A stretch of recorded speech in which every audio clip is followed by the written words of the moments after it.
Hello friends, welcome to center study. Jamia Millia Islamia का BEd 2022 का entrance paper हम सॉल्व कर रहे थे, जिसमें हमने 70 क्वेश्चन तक सॉल्व कर लिया था पिछले पार्ट में। अब मैथमेटिक्स के 20 क्वेश्चन को इस पार्ट में हम सॉल्व करेंगे, तो क्वेश्चन नंबर 71 से स्टार्ट करते हैं। सबसे पहला क्वेश्चन बहुत इजी क्वेश्चन है, आपको सीधा माइनस करना था और यहाँ पे बताना था कि आपको इस क्वेश्चन मार्क की प्लेस पे क्या आना था। तो आप सिंपल से जब आप इसकी कैलकुलेशन करेंगे, आप इसको क्या ले लेंगे, क्वेश्चन मार्क को एक्स ले लेंगे।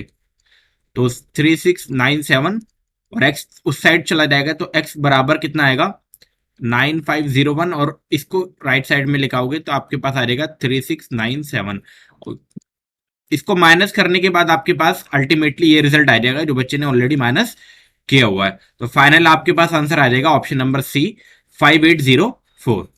Question number 2, HCF of 42, 63 and 140 is, यानी कि इसका हमसे एचसीएफ पूछा है। तो बहुत सिंपल सा क्वेश्चन है। आप एचसीएफ के लिए क्या करेंगे, एचसीएफ के लिए आप सबसे पहले इसके फैक्टर करेंगे 42 के, 63 के एंड 140 के। तो एचसीएफ के जब आप करेंगे तीनों नंबर का, तो सबसे पहले हम वो नंबर देखेंगे जो डिवाइड हो रहा हो, जो कंप्लीटली डिवाइड हो रहा हो। तो दो से ये कंप्लीटली डिवाइड हो रहा है, और इसके बाद ये 63 और ये आ जाएगा आपके पास 70। ये 2 से डिवाइड हो रहा है, ये 21, ये 63 रहेगा, और ये आपके पास आ जाएगा कितना 35। फिर आपके पास 3 से डिवाइड कर लोगे आप इसको 7, और 7 आपको पता है जब 3 से आप डिवाइड करोगे तो ये 21 आ जाएगा, और ये कटेगा नहीं तो ये भी आ जाएगा। फाइनल जब आप करते जाएंगे इस तरीके से डिविजिबल, तो आप यहाँ पे 7 से करोगे, ये 1 आ जाएगा, ये आ जाएगा 3, और ये आ जाएगा आपके पास 5। तो अगला आपको पता है 3 और 5 से एलसीएम होगा, यानी कि 3 और 5 से डिविजिबल जाएगा। अब दोस्तों आप देखने वाली चीज ये है कि एचसीएफ कौन सा नंबर होता है जो तीनों नंबर को काट दे। तो सिर्फ एक ही नंबर है, दो सिर्फ दो ने इस दो नंबर को काटा था, इस वाले को नहीं काटा था। दो ने इसको नहीं काटा था, 3 ने आपको 35 को नहीं काटा, लेकिन 7 ऐसा नंबर आ रहा है जो 7 को भी काट रहा है, 21 को भी और 35 को भी। तो वही आपका एचसीएफ होगा, इसीलिए फाइनल आंसर आपके पास 7 आ जाएगा, ऑप्शन नंबर डी। इसके बाद क्वेश्चन नंबर 73। बहुत सिंपल सिंपल क्वेश्चन आपसे पूछे गए थे। अब इस क्वेश्चन को अगर बच्चा सॉल्व करेगा तो गलत भी कर सकता है। तो 0.09 को आप कैसे लिख सकते हैं, पॉइंट हटाया और नीचे 100 लगा दिया, और मल्टीप्लाई 0.004। तो पॉइंट हटाकर नीचे, क्योंकि पॉइंट के बाद 3 नंबर है तो इसलिए आ जाएगा आपके पास 1000। अब ये 9 हो गया, ऊपर ही हो गया 4, तो आपके पास आ जाएगा 36 अपॉन में, और नीचे जब इसके मल्टीप्लाई करोगे 1 2 3 4 5 0, यानी कि 36 से पहले 36 को मिलाकर आपके पास कितने होने चाहिए, 5 नंबर होने चाहिए। तो अल्टीमेटली ये आ जाएगा 0.0036, और 0.0036 ऑप्शन नंबर सी में है, इसीलिए option number C is the right option. Question number 74, हमसे बोला गया a litre of water weight 1 kilogram, how many cubic millimetre of water will weight 0.1 gram. तो इस क्वेश्चन को देखिए हम कैसे सॉल्व करेंगे, बहुत आसान क्वेश्चन है। आपको एक चीज मैं बता दूं, गिवन क्या है कि 1 लीटर बराबर 1 किलोग्राम है, ये क्वेश्चन के अकॉर्डिंग कहा गया है। उसके बाद आपको एक चीज पता होगी कि 1 लीटर बराबर कितने मीटर क्यूब होता है, तो वो होता है 0.01 मीटर क्यूब। और इसको जब आप मिलीमीटर में, क्योंकि आपसे पूछी गई है हाउ मिलीमीटर मिलीमीटर क्यूबिक, तो जब आप मिलीमीटर क्यूब में आप इसको सॉल्व करेंगे, यानी कि इसकी वैल्यू, तो आपके पास आ जाएगी एक के बाद 6 जीरो लगेंगे, 1 2 3 4 5 6 मिलीमीटर क्यूब, यानी कि 1 लीटर बराबर इतना।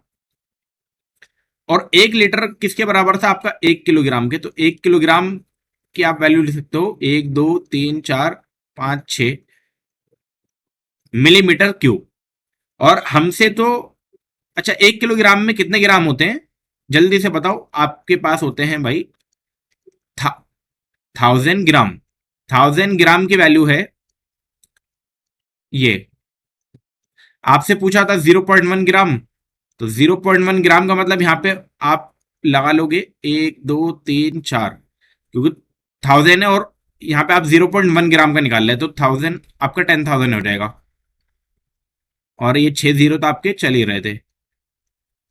तो अल्टीमेटली ये था 10,000 नीचे आ जाएगा इसके, तो 0.1 ग्राम की वैल्यू कितनी आ जाएगी, 1 2 3 4 5 6, और नीचे आ जाएगा 1 2 3 4, तो 4 जीरो से 4 जीरो कैंसिल होंगे, तो आपके पास 0.1 ग्राम की वैल्यू आ जाएगी भाई 1000 मिलीमीटर क्यूब।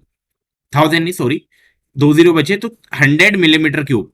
तो 100 सिर्फ एक ही ऑप्शन में, ऑप्शन नंबर डी, इसीलिए ऑप्शन नंबर डी इसका राइट ऑप्शन हो जाएगा। क्वेश्चन नंबर 75, और ये भी आपका कैलकुलेशन से ही क्वेश्चन था।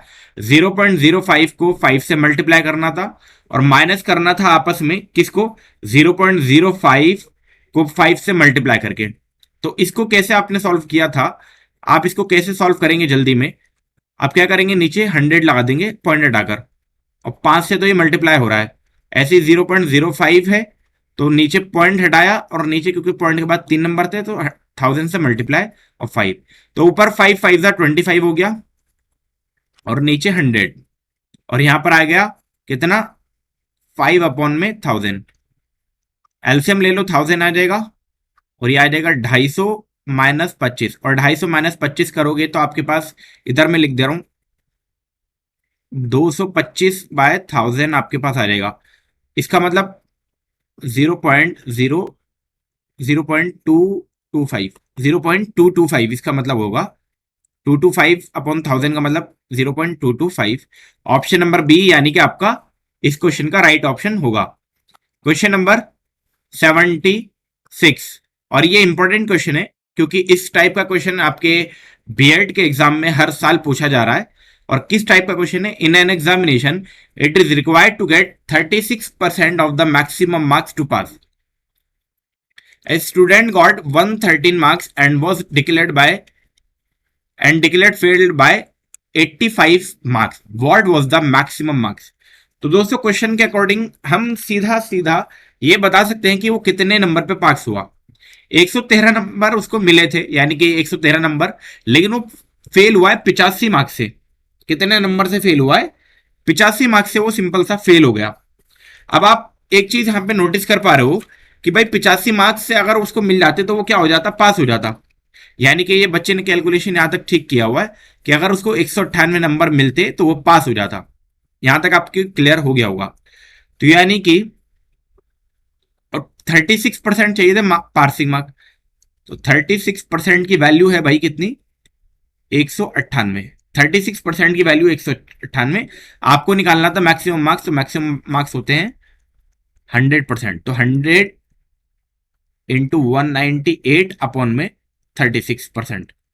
परसेंटेज से परसेंटेज कैंसिल हो जाएगा, और 36 से आपकी जब आप कैलकुलेशन करोगे तो फाइनल जब आप इसको सॉल्व करेंगे तो आपके पास आ जाएगा 550 जो कि ऑप्शन नंबर बी में है, इसीलिए इसका ऑप्शन नंबर दोस्तों बी राइट ऑप्शन होता। आई होप आपको ये क्लियर हो गया होगा। Question number 77, the average age of 30 students in a class is 12 years. The average age of a group of 5 students of the class is 10 years, and that of another group of 5 students is 14 years. The average age of remaining student is.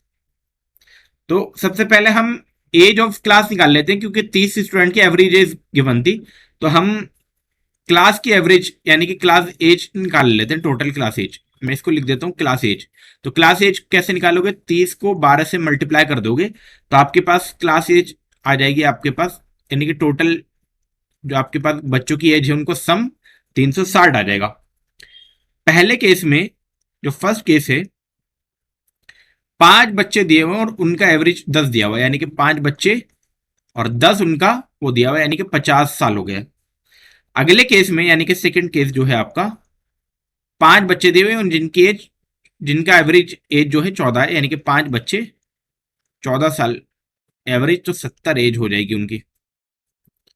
यहां पर ये आपका 50 है दोस्तों। तो अब इसको plus कर लेंगे, जब आप इसको प्लस करेंगे तो टोटल एज आ जाएगी आपके पास 120। तो और बच्चे आपको पता चल गए कितने बच्चे आपके हैं टोटल, 5 5 और 5 मिला के, यानी कि 10 बच्चों की एवरेज एज गिवन है 120। अब बच्चे बचे कितने, बच्चे टोटल आपके एक बच्चे आपके थे टोटल 30, और 10 बच्चों की एज आपकी आगे 120, तो आप सिंपल सा निकाल पाओगे 20 बच्चे बचे और 360 में से 120 माइनस कर दोगे, और 30 में से, यानी कि 30 में से 10 बच्चे माइनस कर दिए, तो आप कैसे लिखेंगे इसको, आप लिखेंगे 240 अपॉन में 20, 0 से 0 कैंसिल और 24 कैंसिल, 12 से 2 से 12 टाइम, तो 12 एज आपकी बाकी बच्चों की एवरेज एज होगी, जो कि ऑप्शन नंबर आपका सी होगा, इसीलिए 12 ईयर्स आपका राइट ऑप्शन होगा। क्वेश्चन नंबर 78, इस क्वेश्चन को कई बच्चों ने काफी गलत किया था और काफी बच्चों ने इसको लेंथी भी किया था, जैसे ये आपका लेंथी है। तो क्या क्वेश्चन कहा गया, if the radius of a circle is reduce by 50%, it's area is reduce by. वो कह रहा है सिर्फ रेडियस 50% रिड्यूस हुआ है। 50% का मतलब क्या होता है, 50% अगर मैं परसेंटेज हटाऊं तो यानी कि 1/2 आ जाएगा। परसेंटेज हटाने के लिए 100 से डिवाइड करते हैं, आपको पता ही होगा। तो 100 का जब आप निकालोगे तो 50 से कट जाएगा आपके 1 और 100 आ जाएगा 2, यानी कि 2। जो पहले 2 था अब कितना हो गया 1, यानी कि आपका अगर रेडियस पहले r था, अब r डैश है, तो रेडियस पहले 2 था अब हो गया 1। आपके पास फॉर्मूला आपको पता है पाई आर स्क्वायर होता है, यानी कि r 2 बार आ रहा है, तो 1 और 2 और 1 और 1, इसको मल्टीप्लाई करोगे 2 और 2 को 4, और इसका हो जाएगा 1 को 1 से मल्टीप्लाई करोगे तो 1। कितना डिफरेंस आ रहा है 3 का, कितने पर 4 पर। तो कैसे कैलकुलेट करोगे आप, 3 अपॉन में 4 इंटू 100, ये कैंसिल हो जाएगा आपके पास 25 से, और 25 को 3 से मल्टीप्लाई करोगे तो दोस्तों आपके पास आ जाएगा 75%, यानी कि 75% का रिडक्शन हुआ था, 75% कम हो गया था। तो option number C is the right option. और ये क्वेश्चन आपका एरर क्वेश्चन है, क्वेश्चन में एरर है। इस क्वेश्चन में एरर कहां है मैं आपको पढ़ के बता देता हूं। इन an examination 70% of the candidate pass in English, 80% pass in mathematics, 10% pass in both subject, if 144 candidate pass in both, the total number of candidate was. तो दोस्तों यहां पर ये पास नहीं होना चाहिए था, 10% पास नहीं है एक्चुअली, यहां पर 10% यहां पे फेल्ड है, 10% आपका यहां पर फेल्ड होगा, तभी क्वेश्चन का आंसर आ पाएगा और तभी क्वेश्चन सही होगा। तो इस क्वेश्चन के अकॉर्डिंग हम देखेंगे कि किस तरीके का सॉल्यूशन हम यहां पे कर सकते थे। आपको पता है 70% पास हो रहे हैं इंग्लिश में, तो फेल कितने हो रहे होंगे, फेल हो रहे होंगे, सबसे पहले मैं इसका एक वेन डायग्राम बना लेता हूं आपके लिए। जो बीच वाला पोर्शन है दोस्तों, यानी कि ये, इसको मैं अगर इंग्लिश मान लेता हूं, इसको इंग्लिश और इस वाले को मैथ मान लेता हूं, तो ये बीच वाला पोर्शन जो होगा वो इंग्लिश प्लस मैथ के लिए होगा, इंग्लिश प्लस मैथ के लिए बीच वाला। तो कह रहा है कि 10% फेल हो रहे हैं, यानी कि अगर मैं इसको 10% मान लेता हूं, दोनों को 10% फेल हो रहे हैं। अब आपको पता है 70% इंग्लिश में पास हो रहे हैं, तो कितने परसेंट फेल हो रहे हैं भाई, 30%। लेकिन 10 तो यहां आ गया, यानी कि यहां पर आपका आएगा 20% जो सिर्फ इंग्लिश में फेल हो रहे हैं। 10% वो जो 10% वो हैं जो इंग्लिश में भी और मैथ में फेल हो रहे हैं। अब मैथ में 80% पास हो रहे थे, लेकिन फेल आपके कितने हो रहे थे, टोटल 20%, तो यहां पर आएगा आपके पास 10%। इन सबका सम करोगे तो 40% वो हैं जो किसी ना किसी सब्जेक्ट में फेल हो रहे हैं। अब जो पास हो रहे हैं वो कितने हैं, जो दोनों 60% है वो जो दोनों सब्जेक्ट में पास हो रहे हैं। आपको इतना मालूम चल गया, 60% वो हैं जो दोनों सब्जेक्ट में पास हो रहे हैं, और उसकी वैल्यू आपको गिवन है, 60% की वैल्यू है 144।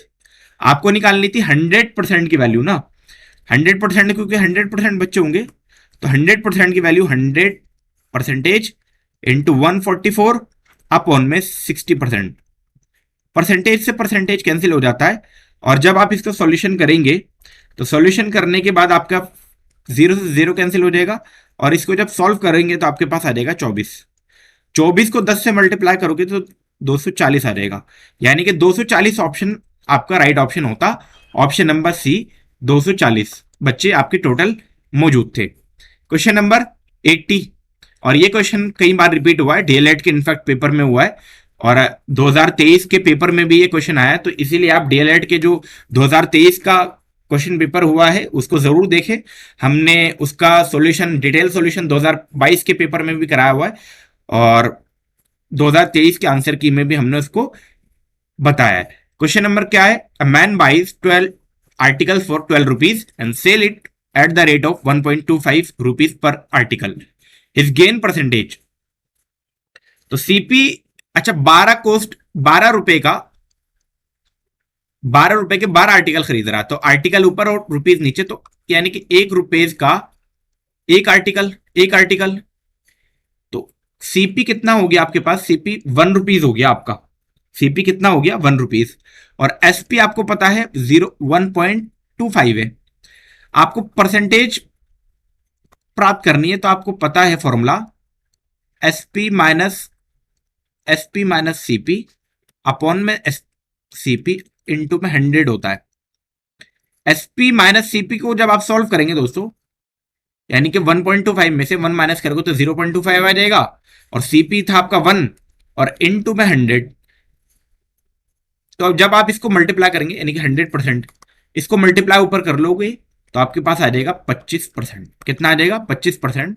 इसीलिए ऑप्शन नंबर बी जो है 25% आपका राइट ऑप्शन होगा। Option number B 25%। Question number 81, और ये क्वेश्चन भी आपके इस साल भी पूछा गया है डीएलएड के पेपर में।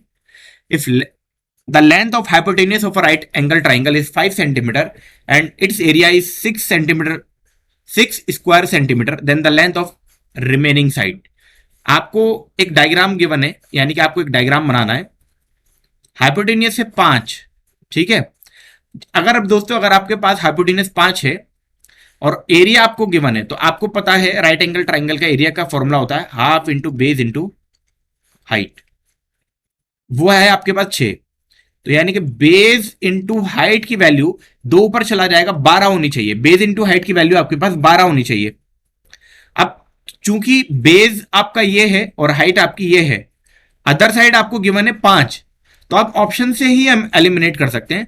1 और 3 का मल्टीप्लीकेशन कभी 12 नहीं होगा, 3 और 2 का मल्टीप्लीकेशन 12 नहीं होगा, इसीलिए ऑप्शन खत्म हो जाएंगे। और 4 और 2 का मल्टीपल 8 होता है, तो 8 गलत हो जाएगा। सिर्फ एक ही ऑप्शन सही होगा, 3 और 4 का जो मल्टीपल होता है वो 12 होता है, यानी कि ये 3 होगा और ये 4 होगा, तभी ये 12 होगा। यही तो है क्वेश्चन, तो इसीलिए सी ऑप्शन इसका राइट ऑप्शन हो जाएगा। और आप इसको वेरीफाई भी कर पाएंगे, अगर ये आप इसको 3 ले लो तो बेस को, और इसको 4 ले लो तो, या इसको 3 इसको 4 ले लो तो 3 का स्क्वायर 4 का स्क्वायर 16, यानी कि 3, तो वो आपका पाइथागोरस आप यहां पे लगा सकते हैं। तो पाइथागोरस से भी इस क्वेश्चन को सॉल्व किया जा सकता था। Question number 82, a cone and a cylinder of the same height and radii of the base are in the ratio of 2:1, the area of their volume is। अब दोस्तों यहां पर आपका वॉल्यूम ऑफ कौन है? वॉल्यूम ऑफ कौन है? अब वॉल्यूम ऑफ सिलेंडर है। वॉल्यूम ऑफ आपका नीचे सिलेंडर रख दो। आपके पास फॉर्मूला पता है 1/3 पाई आर स्क्वायर एच होता है, और सिलेंडर का होता है पाई, इसको R2 ले लेते हो क्योंकि इनका जो रेडियस है ना, रेडियस अलग अलग है, तो एस से एच कैंसिल हो जाएगा, पाई से पाई कैंसिल हो जाएगा। अब रेडियस का रेशियो आप ऊपर लिख लो, यानी कि यहां पे मैं कर दे रहा हूं इधर। रेडियस पहले वाले का था 2, यानी कि 2 × 2, और 3 आ जाएगा नीचे, और उसका रेशियो था 1:1। तो आपको ऊपर सिंपल पता चल पा रहा है, यानी कि 4 और नीचे आ जाएगा 3, 4/3 इसका राइट ऑप्शन होगा। Option number C, option number C इसका राइट ऑप्शन हो जाएगा। अब ये तो सिंपल मल्टीपल था, 83 का मल्टीपल आपको करना था, तो 147 इंटू एक्स, 147 इंटू एक्स बराबर 6909। तो एक्स का जब आप 6909 को जब इससे डिवाइड करेंगे तो आपके पास सिंपल सा आंसर आ जाएगा 47। 47 इसका राइट ऑप्शन आपका दोस्तों हो जाएगा। क्वेश्चन नंबर 84 भी आपका आसानी था। 11 से इसको डिवाइड करना, तो पहली बार में 77 चला जाएगा, लेकिन अगली बार में 0 आएगा, यानी कि पहली बार में आपका 7 फिर 0, 7 और 0, अब 7 और 0 ये ऑप्शन खत्म हो जाएगा, फिर आपका अगला वाला कैरी हो जाएगा तो 7 बन जाएगा, तो 707, तो 700 नहीं होगा तो 707 हो सकता है।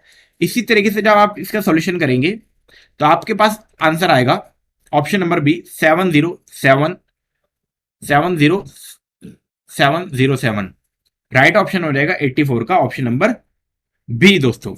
Option number B is the right option.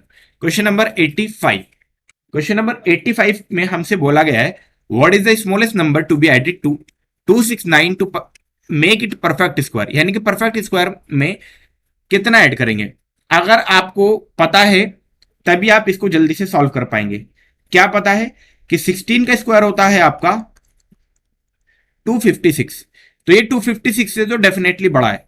अब 17 का स्क्वायर देख लेते हैं, 17 का स्क्वायर होता है 289, तो परफेक्ट स्क्वायर बनाना है तो 289 में से आप माइनस कर दोगे 269, इसमें से एक गया तो आपके पास आ जाएगा 20। तो राइट ऑप्शन होगा दोस्तों ऑप्शन नंबर बी 20 चाहिए। Question number 86, a gardener want to plant 1795 trees in such a way that there are many rows as there are trees in the row. The number of trees in a row is, यानी कि एक माली जो है वो इस तरीके से अपने पंक्तियां पेड़ इस तरीके से लगाना चाह रहा है कि जितनी पंक्तियां हो उतने ही क्या हो आपकी, जितनी पंक्तियां हो उतने ही पेड़ हो। ठीक है, तो पंक्तियों में एक पंक्ति में मतलब कितने पेड़ आएंगे। तो आपको करना कुछ नहीं था, इसका आपको स्क्वायर रूट निकाल लेना था, यानी कि ये बस अगर आप ये कैलकुलेट कर पाएंगे तो आपके पास आंसर आएगा 134, यानी कि ऑप्शन नंबर डी 134 एक रो में या एक पंक्ति में इतने 134 पेड़ होंगे और 134 ही पंक्तियां वहां पर होंगी। Question number 87, what is the equivalent discount on a sale of any product with two consecutive discount of 25% followed by 20%। दोस्तों जब भी कोई इस टाइप का सक्सेसिव डिस्काउंट, कंसेक्यूटिव डिस्काउंट जिसको हम सक्सेसिव डिस्काउंट के नाम से भी जानते हैं, या तो आपसे कहेगा कंसेक्यूटिव डिस्काउंट या आपसे कहेगा सक्सेसिव डिस्काउंट, तो उसके लिए एक फॉर्मूला होता है आपके पास x प्लस वाई कर लो, यानी कि जो भी दो नंबर आपको दिए उनका सम कर लो, माइनस लगाओ x इंटू वाई और अपॉन में 100। अब आपके पास पता है पहला आपको डिस्काउंट था 20%, 25% का, अगला था 20% का, माइनस करोगे 25 इंटू 20 अपॉन में 100। इसको सॉल्व करोगे तो यहां से एक कैंसिल इधर और ये 5 से कैंसिल, 2 और 2 से 2 कैंसिल, यानी कि 25 प्लस 20 आपके पास आ जाएगा 45 और वहां पे सिर्फ ओनली बचा -5। सॉल्व करने पर आपका 40% डिस्काउंट आएगा, ऑप्शन नंबर सी, यानी कि 40% का छूट उसको वहां पर मिल रही है। तो ऑप्शन नंबर सी इसका राइट ऑप्शन होगा। दोस्तों हमने डिटेल सॉल्यूशन कराए हैं 2021 का, 2022 का, हमने कंप्लीट डिटेल सॉल्यूशन अपने चैनल पर अपलोड किए हुए हैं बीएड के। अगर आप वो नहीं देखें तो जल्दी से आप वो जरूर देख लें, क्योंकि 2022 का question paper as it is repeat हो सकता है, क्योंकि इस साल 2023 में डीएलएड का 80% क्वेश्चन रिपीट हुए। अगर आपको फिर भी कोई डाउट आता है या कोई क्वेरी आती है तो आप हमसे व्हाट्सएप में जुड़ सकते हैं और व्हाट्सएप का लिंक आपको इस वीडियो का डिस्क्रिप्शन बॉक्स में मिल जाएगा। Question number 88, 2 whole number whose sum is 64 can not be in the ratio. दोस्तों इस क्वेश्चन को हम ऑप्शन से ही एलिमिनेट कर देंगे। कैसे भाई, 64 का कौन मतलब सम वहां पे नहीं होगा, तो डायरेक्टली ऑप्शन से कैसे करोगे, 5 और 3 का सम करोगे तो 8, और 8 से 64 आसानी से कट सकता है, ये हो सकता है। 7 और 1 को एलसीएम प्लस करोगे तो 7 और 1 8, और 8 से 64 कट सकता है। 9 और 7 करोगे 16, और 16 से 64 हम काट सकते हैं।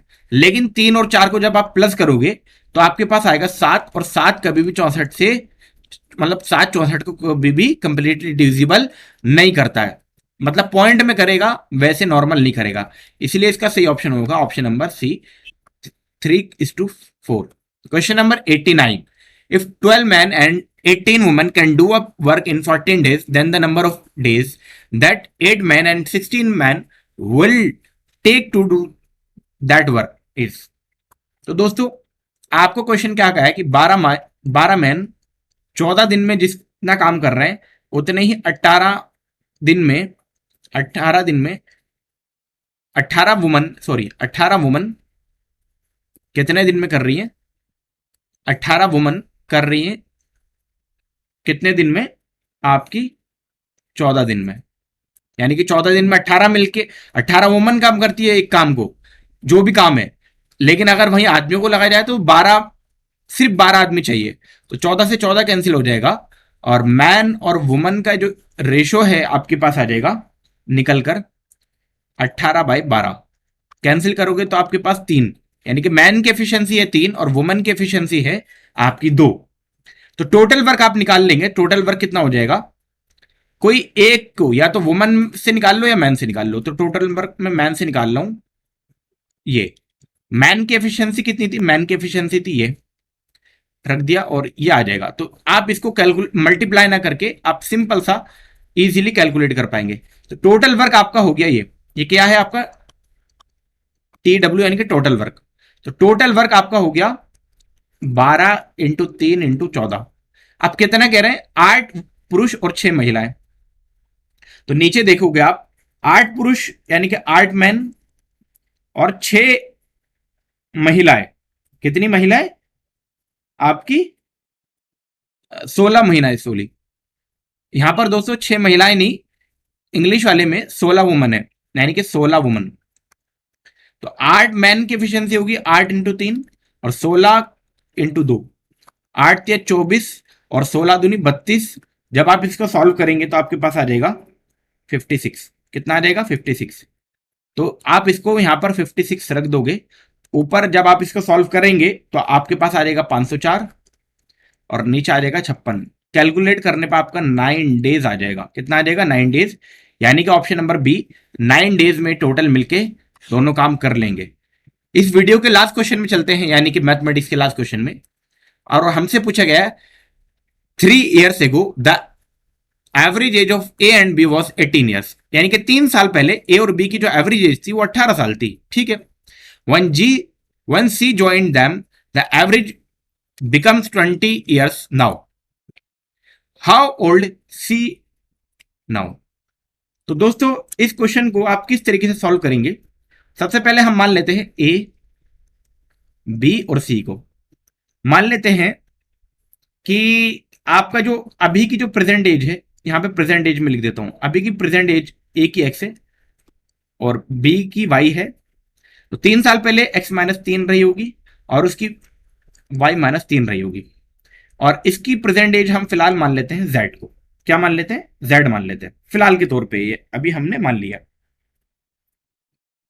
तो क्वेश्चन के अकॉर्डिंग हमसे कहा गया है कि 3 साल पहले यानी कि x-3 और y-3 एवरेज एज जो है, क्योंकि दो है, कितनी थी आपकी? 18 थी। क्वेश्चन के अकॉर्डिंग 18 साल थी 3 साल पहले ए एंड बी की। तो यहां से आप सॉल्यूशन करेंगे तो x-3 प्लस y-3 बराबर 36 आ जाएगा। तो x प्लस वाई की वैल्यू 3 और -3 उधर जाएगा तो कितना आ जाएगा आपके पास? टोटल निकल के 42 आ जाएगा। लेकिन क्वेश्चन के अकॉर्डिंग अब क्या कहा गया है? जब सी उनको ज्वाइन कर लेता है ना, तो एवरेज एज कितनी हो जाती है? यानी कि x plus Y plus Z upon में 3, एवरेज एज हो जाती है आपके पास 22। तो x plus Y plus Z 3 जाएगा उस तरफ तो कितनी हो जाएगी आपके पास? 66। x प्लस वाई की वैल्यू आपकी ये रही 42, यानी कि आप 42 रख सकते हैं बराबर z बराबर 66। तो अल्टीमेटली z बराबर कितना आ जाएगा यहां से आपके पास? 24 साल, जो कि दोस्तों ऑप्शन नंबर आपका कौन से में है?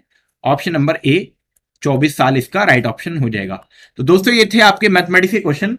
अगले पार्ट में हम 90 से आगे क्वेश्चन सॉल्व करेंगे, जो कि आपके क्वेश्चन नंबर 91 तक होंगे। अगर आपको फिर भी इन क्वेश्चन में डाउट लगता है तो आप हमसे कमेंट बॉक्स में पूछ सकते हैं। और अगर आप चैनल पर नए हैं तो चैनल को सब्सक्राइब जरूर कर ले।